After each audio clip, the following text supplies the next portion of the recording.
njerëz mbi gjitha që kështu të dinim edhe përjetimet e tij si individ. Okej, tani do të ndalemi tek dy simpatikët, të të quaj. Ata që duhen në ditë feste. Shife more sa e bukur, mirëmëngjesi. Mirëmëngjes Agan dhe Gjuslime. Mirëmëngjes. Gëzuar. Mirëmëngjes bukuroshe. Qëllësime Ramadani. Qëllësime Ramadani. Po. Dhe je? Ti je 5 vjeç. Po, unë dua prej teje, me thënë të vërtetën, se unë të kam digjuar, unë të kam parë, unë e di që ti këndon bukur, unë e di që ti je një gocë shumë e talentuar, e do doja prej teje, me qënë se tashmë sot është dhe ditë festet, na e nisi direkt me një këngë dhe pastaj flasim pak me ty dhe me babë. Na e nisi me një këngë tani. Ja të më një këngë. Hajt.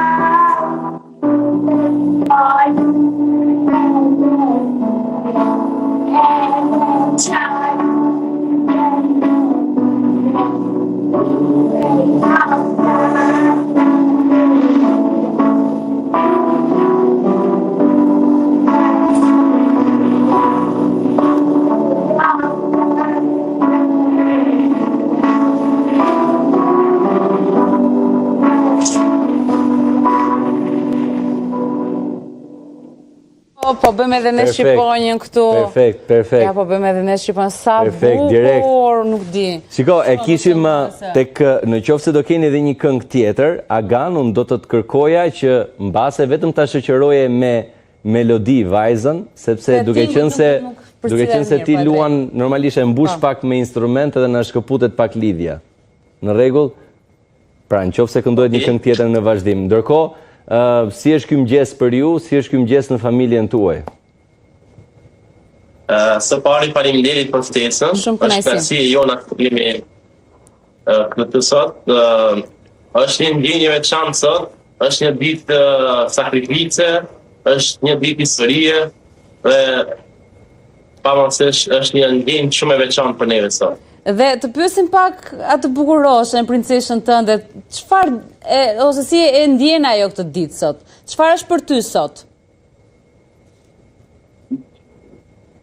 Ngri pak zërin. Nuk e dëgjoj tamam. Një ditë shumë e mirë. Një ditë shumë e mirë. Patjetër. Do thuash një gëzuar ti për të gjithë shqiptarët? Për shqiptarët? Ne?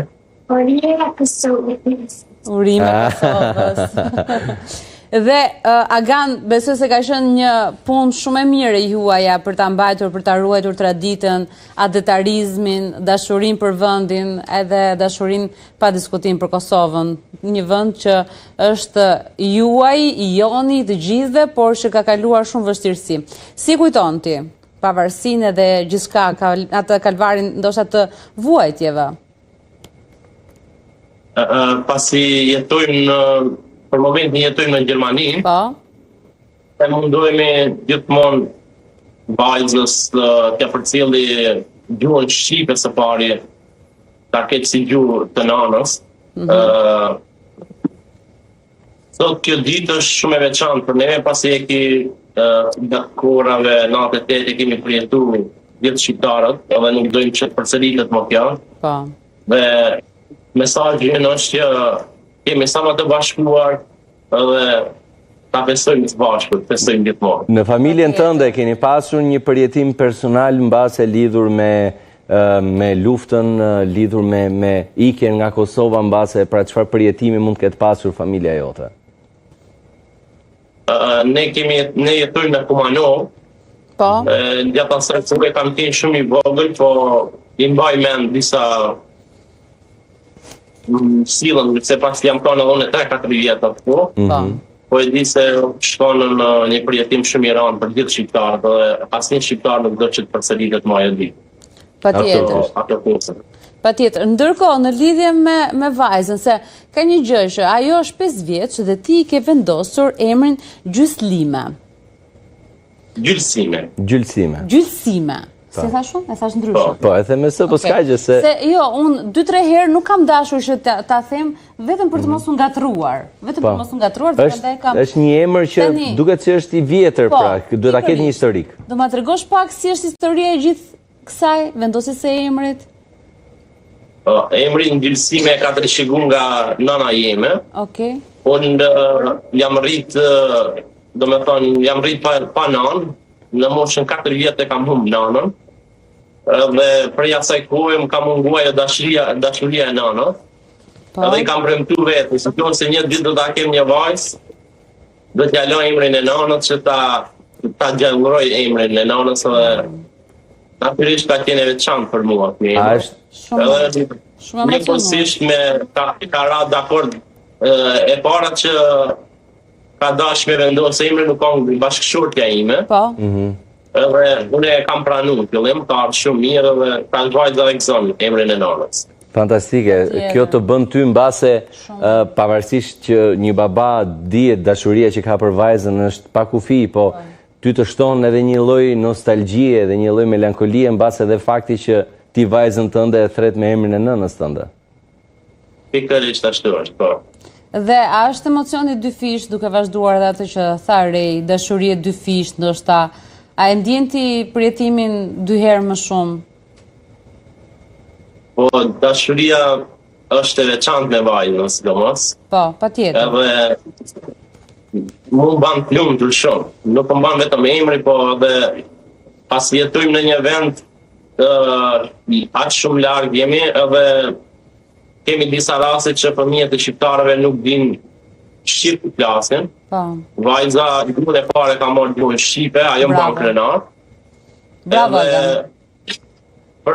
Unë mundona si prind të mos jem vetëm prind, po të jem një shqiptar t'ja përcjelli vajzës gjuhën shqipe, gjuhën e nanës dhe të përcjellim një mesazh shumë të mirë për mes tonë. Kjo është perfekte. Besoj që të ka munguar shumë nëna në rrugtimin e jetës tënde. Pavarësisht po, është e kuptueshme ajo.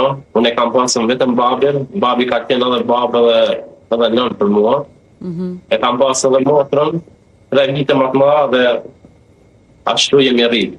A ka qenë motra... Jam lëndër të këtësimja është këtu, edhe e kemi një familje shumë të mirë. A ka qenë motra, Agan, le të themi nëna jote gjatë jetës, personit e cili ti e mbështetur më shumë ti mbase për të gjetur edhe atë figurën e munguar të nënës? Po, ato e kam gjetë vendin e nanës gjatë e motra, kur më ka dalë diçka kam shkruajtur te motra. Pasi motra është 4 vite më e madhe se unë ishte në atë kohë. Edhe është diçka e papërshkrueshme, si ta shkruaj me fjalë, po e kam pa vendin e nanës shpesh te motra. Po lidhja jote me muzikën, Agan, si ka ardhur? Se unë të pash që normalisht kemi parë dhe në për video që shoqëron vajzën. Ka qenë thjesht një pasion apo si ka qenë lidhja jote me muzikën? Unë me profesion jam muzicien. E kam kryer fakultetin e muzikës. Fakultetin e muzikës e kam kryer në Maqedoni, në Tetov. Super. Edhe afër 7 vite kemi jetojnë në Hamburg, në Gjermanisë. Edhe tash e kam si hobi, po tash vajza ka filluar edhe në shkollë të muzikës këto. Vërtet. Shpresoj atë po. O, sa bukur. Shpresoj që një ditë vajza të bëhet atë që e dëshiroja unë më herët. Pasi e ka talentin, edhe... Mund t'jeni një dyshe shumë e mirë, se keni treguar veten që funksiononi shumë mirë të dy. Ti e shoqëron dhe patjetër unë shikoj sikur Agani do të jetë menaxheri i saj. Po. Dhe ajo një yll që shkëlqen, patjetër. Nuk e kemi prit ashtu se do të ndodhe, po videon e parë që shpërndajtëm, të vëzi shumë dhe jemi shumë krenar. Ishte shumë të bukur. Edhe na kërkojnë video çdo ditë gati. Po, Gjysime do na këndosh një këngë tani të fundit për ta përshëndetur? Një këngë? Sopri në najmë. Okej. Bukur. Tani Agan, të lutem, vajza tjetë pak më afër, Po, pak në më qoftë se afër, mundet, tjetë pak më afër dhe shoqëroj vetëm me melodi. Po, kam frikë se nuk do shoqërojmë dot me instrument, se nuk dëgjohet korrekt.